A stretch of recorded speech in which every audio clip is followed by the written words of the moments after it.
Di antaranya kajian yang sangat kita tekankan tahun ini adalah rumah tangga.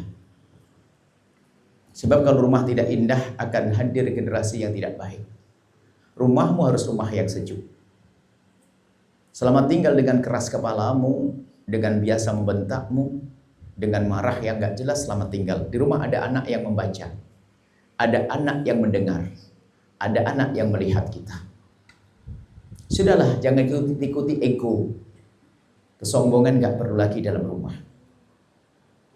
Makanya tolong minimal kalau rumah tangga jangan bicara kasar kepada pasangan. Istri kasar ke suami nggak boleh, suami ngomong kasar ke istri. Kenapa harus pakai kalimat kasar? Biarpun tidak mencaci, kasar nggak enak. Makan biar sehat, nggak usah. Kenapa mentak-mentak? Makan ambal kan enak. Kadang kita itu biasa kasar. Kemudian yang kedua mudah merendahkan. Merendahkan pasangan, naudzubillah. Laki-laki dungu yang merendahkan istrinya. Bukankah dia istrinya? Kalau merendah mestinya dia yang mengangkatnya. Kenapa harus direndahkan? Sama, istri merendahkan suami, mencaci, mengejek. Jadi kalau suami yang baik ya tadi, jangan rendahkan istri. Dengan segala kekurangan tentunya, aku yang menyempurnakannya. Sampai kadang mohon maaf, begitu dungunya perempuan atau seorang suami, kadang-kadang merendahkan, mencaci, menjelekkan adalah saat yang paling indah. Sampai suatu ketika seorang perempuan, sampai saya itu nggak pede kalau dekat dengan suami saya. Sampai hari ini Bu ya, saya kalau digauli suami saya merasa berontak, tidak sempat kerasa terpaksa. Kenapa? Gara-gara mulut sang suami itu tajam.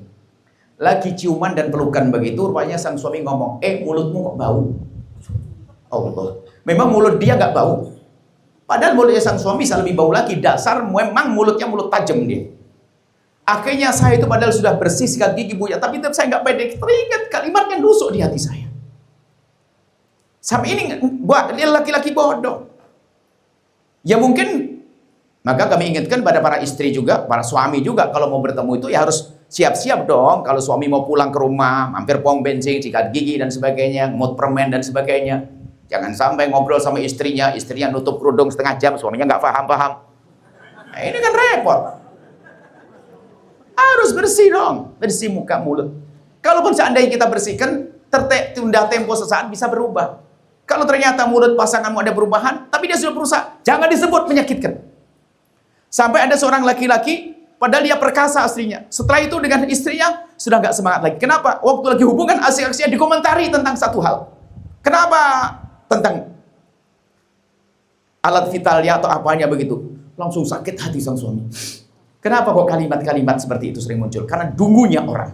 Makanya saya tidak menghargai orang yang mencaci orang lain. Itu menyakitkan hati. Ingin jadi suami yang baik, jangan keluarkan kalimat kasar. Apalagi merendahkan istri. Nah itu kalau pengen jadi suami. Sama istri juga demikian.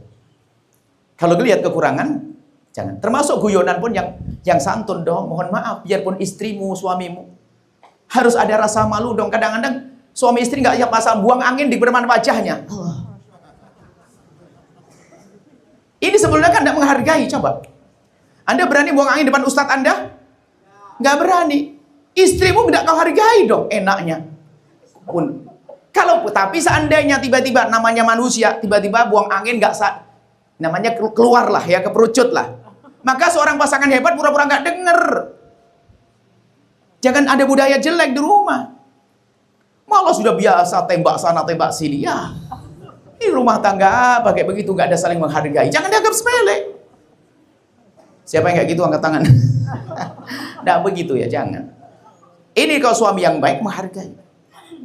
Ini panjang sebenarnya kalau bicara rumah tangga. Nanti insya Allah kalau saya ketemu lagi, saya bicara tentang rumah tangga. Kan sudah masalah dosa udah beres hari ini, ngapain diulang lagi? Berarti diulang lagi iblis tadi dia. Kalau ceramah ini perlu diulang berarti iblis. Gak sadar-sadar kan cukup, insya Allah ahli surga semuanya. Amin. Nanti saya akan bicara tentang rumah tangga. Ini saya kutip rumah tangga. Sekedar Anda menjadi contoh yang baik. Termasuk mungkin kalau saya ketemu dengan istri-istri Anda, saya sampaikan, jangan sebut kesalahan suami setelah ini. Apalagi di depan anak. Takut anaknya malah teracuni. Kalau belum bersepakat nanti, anaknya ngomong, ayahmu sebenarnya orang baik, cuman karena satu hal sayang, cuma jangan bahas. Itu dong istri yang baik. Makanya nanti istrinya suruh ngaji dengan Buya nanti. Tak buatkan Zoom khusus nanti. Nah, Kita ini dibaca, dilihat oleh anak-anak. Ingat, yang jomblo angkat tangan. Yang masih jomblo. Oh, berarti kebanyakan sudah punya keluarga. Yang jomblo semoga cepat dapat istri yang baik, yang solehah. Jadi di bawah ini, Pak. Contoh indahnya rumah tangga. Seorang suami melakukan kesalahan. Diingatkan sama istrinya, "Abang, nggak boleh, kata Ustaz, itu kan dosa, haram, Bang." Di depan anaknya, nggak perlu pakai marah, emosi, Pak. Yang emosi nggak cerdas, nggak bisa ngambil hati. Kalau dia laki-laki cerdas, hebat, langsung meluk istrinya. "Makasih sayang telah diingatkan. Ini mah baru istriku." Anak ngelihat, oh gitu ya kalau diingatkan. Itu. Ini dasar laki-laki dungu. Apaan tuh? Banget mau cerewet ngomong. Yes. Biarpun di mimbar masjid bukan hebat. Biarpun lihatannya merah-merah begini, ternyata lembut sama pasangan. Dahsyat dia. Amin. Gayanya di mimbar masjid kayak lu, tapi sama istrinya jelap-jelap ngomongnya. Enak, bukan begitu. Baik. Begitu sebaliknya, istrinya melakukan kesalahan diingatkan sama suaminya. "Dek, nggak boleh gitu." Astagfirullah. Gimana sih? Astagfirullah. Tak taunya sang istri ngeliat begitu, "Abang, makasih." Kecup "Abang, syukuran sayang, makasih abang." Anak ngelihat, hebat. Anak mengatakan, "Oh, ibuku menghargai ayahku." Dahsyat. Di saat nanti anak melakukan kesalahan diingatkan, yang ada hanya, "Ya abah, ya umi." Tapi ingat kalau ada anak diingatkan, "Ya bang, memang kenapa? Apa semuanya nggak boleh?" Oh, karena dulu nyontoh emaknya, nyontoh bapaknya. Kalau pengen jadi suami baik, di saat diingatkan sang istri, khususnya depan anak, nggak usah protes. Biarpun istri kita salah menyalahkan kita, nanti waktu sembunyi, "Adik, sebenarnya saya nggak salah." Itu jangan bantah debat depan anaknya kayak mau jadi calon presiden. Rebut. Nggak perlu. Baik. Jadi ini sebuah contoh saja. Ribut jangan depan anak-anak. Suami yang baik mudah. Nabi, "Ana khairukum li ahlihi wa ana khairukum li ahli." Kata Nabi, laki-laki yang hebat adalah orang yang baik kepada keluarganya. Coba indah. Nabi itu adalah disakatakan apa? Begitu gagahnya di medan laga, gagah perkasa seperti tidak pernah kenal kemesraan, gagahnya di medan laga. Tapi kalau sudah sama istrinya begitu indah dan mesranya seperti seolah-olah tidak kenal peperangan. Ini Ustadz modelnya Masya Allah. Sampai di rumah bayangkan, "Assalamualaikum wa istriku. Abah membaca 3 juz lagi." Ustadz gombal ini. Ustadz tuh nggak ada. Ustadz di mimbar dong. Ada Ustadz sini, Ustadz. Ustadznya di mimbar, di rumah nggak ada Ustadz, itu sudah. Sama istrinya mau mesra indah. Bayangin sampai di rumah action gaya di mimbar. Astagfirullah. Masuk.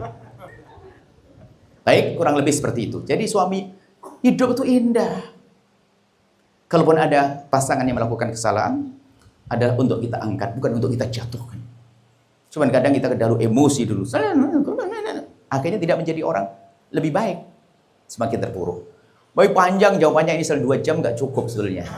Karena memang penting masalah keindahan rumah tangga, ya. Jadi suami yang baik. Nabi sangat baik.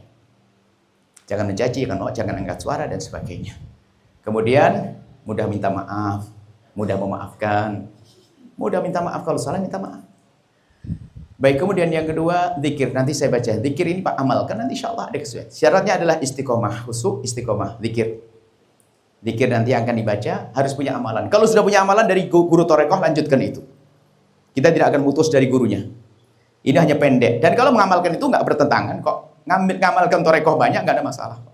Bukannya masuk Qadiriyah nggak boleh ngambil Naksabandiyah, nggak boleh ngambil Tijaniyah, nggak ada. Boleh ngamalkan semua saja. Cuman yang penting istiqomah. Cukup insya Allah yang indah dengan pasangan, ya. Yang indah dengan istri indah dengan suami dan seterusnya. Itu pertanyaannya. Jawabannya gitu panjang ini, udah nggak beres-beres. Saya kayak begitu. Kalau saya jawab tuh panjang. Kalau saya enggak apa, karena saya pengen liku-likunya saya masuki. Bukannya sekedar satu jawaban kan. Baik, terima kasih. Pertanyaannya indah. Setelah Anda menyaksikan video ini, jangan lupa berselawat kepada baginda Nabi Muhammad sallallahu alaihi wa alihi wa sahbihi wasallam.